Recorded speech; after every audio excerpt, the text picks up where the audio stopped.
بسم اللہ الرحمن الرحیم۔ سکس کلاس اردو، آج 26 مارچ 2026 ہے۔ آج کا آپ کا عنوان ہے اٹھ باندھ کمر کیا ڈرتا ہے، اور آپ کا آج کا جو SLO یعنی کہ حاصلات طلب وہ ہے جی رموز و قاف، ختمہ، سوالیہ، وقفہ کا درست استعمال کر سکیں۔ تو آج کا ہم اپنا لیکچر سٹارٹ کرتے ہیں۔ یہ پیج نمبر 36 ہے، اس کے اوپر ہے جی آپ کا رموز قاف ختمہ جو ہے، یہ جیسے یہ دیے گیا جملے غور سے پڑھے۔ احمد نے کھانا کھایا، تو لاسٹ میں یہ جو نشان لگا ہوا یہ ختمہ کا نشان، تو اس کی ڈیفائن یہاں پہ اوپر دیا گیا جملوں میں علامت ختمہ کو نمایاں کیا گیا۔ یہ علامت مکمل جملے کے خاتمے پر لگائی جاتی ہے۔ یہ بتاتی ہے کہ یہ ایک بات جو ہے وہ ختم ہو گئی ہے اور اس کے اگلے لفظ سے نئی بات شروع ہو۔ اس کے بعد سکتہ ہے، دیے گئے جملے غور سے پڑھیں۔ اس نے کہا ابا جان بازار سے آلو، یہ سکتہ کی علامت لگی، مٹر، پھر گوبھی، پیاز اور ٹماٹر لائے۔ تو اس کا ہے جی بتایا گیا اوپر دیے گئے جملوں میں علامت سکتہ کو، یہ سکتہ کی علامت یہ کو نمایاں کیا گیا۔ یہ علامت ایک چھوٹے سے وقفے کے طور پر استعمال کی جاتی ہے۔ اسے علامت سکتہ کہتے ہیں، یعنی کہ یہ جو لگی ہوئی علامتیں سکتہ۔ اس کے بعد ہے جی سوالیہ۔ سوالیہ کیا ہوتا ہے جی؟ آپ کا گھر کہاں ہے، یہ لاسٹ میں سوالیہ نشان لگا ہوا ہے۔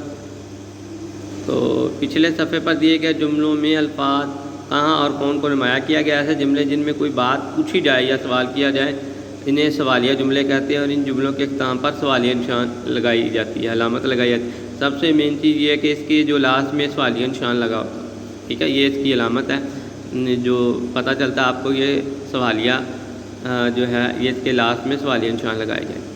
اس کے بعد وقفہ ہے، دیے گئے جملے غور سے پڑھے۔ سخاوت، سچائی اور دیانت داری، یہ وقفہ کی علامت لگی ہوئی ہے۔ یہ سب اعلیٰ انسانی اوصاف ہیں۔ تو یہاں پہ دیے گئے جملوں میں علامت وقفہ کی علامت کو نمایاں کیا گیا۔ جب کئی الفاظ کے درمیان علامت سکتہ کا استعمال ہوتا ہے تو آخری ٹکڑے سے پہلے وقفے کے طور کی طوالت قدرے بڑھ جاتی ہے، چنانچہ ایسے مواقع پر جو علامت استعمال کی جاتی ہے اسے وقفہ کہتے ہیں۔ یہ وقفہ کی علامت ہے۔ اس کے بعد ہے جی یہاں پہ کویشچن نمبر جو آپ کا 7 دیا ہوا ہے، انہوں نے کہا ہے رموز قاف، ختمہ، سکتہ، وقفہ اور سوالیہ کا استعمال کرتے ہوئے ایک پیراگراف لکھیں۔ تو آپ نے جو پیج نمبر 31 ہے تو اس کے اوپر یہ پیرا آپ لکھ لیں۔ انہوں نے اسے گلے لگا کر چپ کروایا اور رونے کا سبب دریافت کیا۔ عائشہ نے اپنے آنسو پونچھے اور امی جان بولی امی جان اتنی محنت اور تقاضے کے باوجود بھی کوئی پوزیشن نہیں لے سکی، کیا فائدہ محنت کا، اس سے تو اچھا تھا میں نہ پڑھتی۔ یہ کہہ کر اس نے دوبارہ رونا شروع کر دیا۔ امی جان نے اسے دلاسا دیا اور کہنے لگی بیٹا بعض اوقات ناکامی کامیابی کا زینہ بن جاتی ہے۔ ناکامی سے مایوس ہونے کی بجائے انسان کو چاہیے کہ اس سے سبق حاصل کرے۔ یہاں تک آپ کا اس میں تقریباً ساری علامات جو ہیں وہ آ چکی۔ اس کے بعد جو ہے آپ کا کویشچن نمبر 8 ہے، اس کے لیے اس میں جامد ہے، اس کی اقسام ہے بناوٹ کے لحاظ سے۔ کسی شخص، جگہ یا چیز کے نام کو اسم کہتے ہیں۔ بناوٹ کے لحاظ سے اس کی 3 اقسام ہیں، اس میں مصدر، جامد اور متشق۔ تو اس میں مصدر کے بارے میں بتایا گیا، مجھے آج روزہ رکھنا ہے۔ تو رکھنا جو یہ آپ کا اس میں مصدر ہے، وہ اسم جو خود تو کسی کلمے سے نہ بنا ہو مگر اس سے دوسرے الفاظ بنتے ہو، اسے مصدر کہلاتا ہے۔ اس کے بعد اس میں جامد ہے، یہ دفتر کی میز ہے۔ اب میز جو ہے اس میں جامد ہے، وہ اسم جو نہ خود کسی کلمے سے بنا ہو نہ اس کو کوئی کلمہ بنے، اس سے کوئی کلمہ بنے، اس میں جامد کہتے ہیں۔ تو یہ جو آپ کا میز یا فٹ بال یہ جو ہیں وہ آپ کے اس میں جامد ہے۔ اس کے بعد اس میں متشق ہے، دیے ہوئے جملے غور سے پڑھے۔ گاڑی آنے والی ہے، خطاب لکھنے والے کو مصنف کہتے ہیں۔ اس میں اس نے کہا کہ وہ اسم جو کسی مصدر سے بنا ہو اسے اسم متشق کہلاتا ہے، ٹھیک ہے۔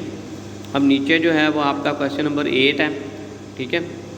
تو یہ آپ نے ہوم ورک بھی کرنا ہے، اس کو دیکھیں۔ دیے ہوئے جملے پڑھے اور ان میں سے اسم مصدر، جامد، متشق جو ہے تلاش کر کے انہیں متعلقہ خانوں میں لکھیں۔ تو جو ہے جی مجھے کراچی جانا ہے اور جھوٹ بولنا بری بات ہے، یہ والے دونوں جو اس میں مصدر ہیں۔ اس کے بعد اس میں جامد ہے، گلاس میں پانی ہے اور تلوار کی دھار تیز ہے۔ یہ دونوں اس میں جامد ہے، اور اس میں متشق جو ہے وہ ہے جی لوگوں کو جگ ہسائی کا موقع نہ دو، اور بچہ روتے روتے سو گیا، یہ دونوں اس میں متشق۔ جی تو آج کا جو آپ نے ہوم ورک کرنا ہے، ہوم ورک پہ سوال نمبر 8 ہے، یہ آپ نے نیٹ کر کے اس کو لکھ کے لانا، سوال نمبر 8۔ اللہ تعالیٰ آپ کا حامی و ناصر رہے، آمین۔ اور سب بچوں سے گزارش ہے کہ باقاعدہ طور پہ اپنا جو ہوم ورک ہے وہ پورٹل پہ اپڈیٹ کرتے رہیں۔ بہت شکریہ۔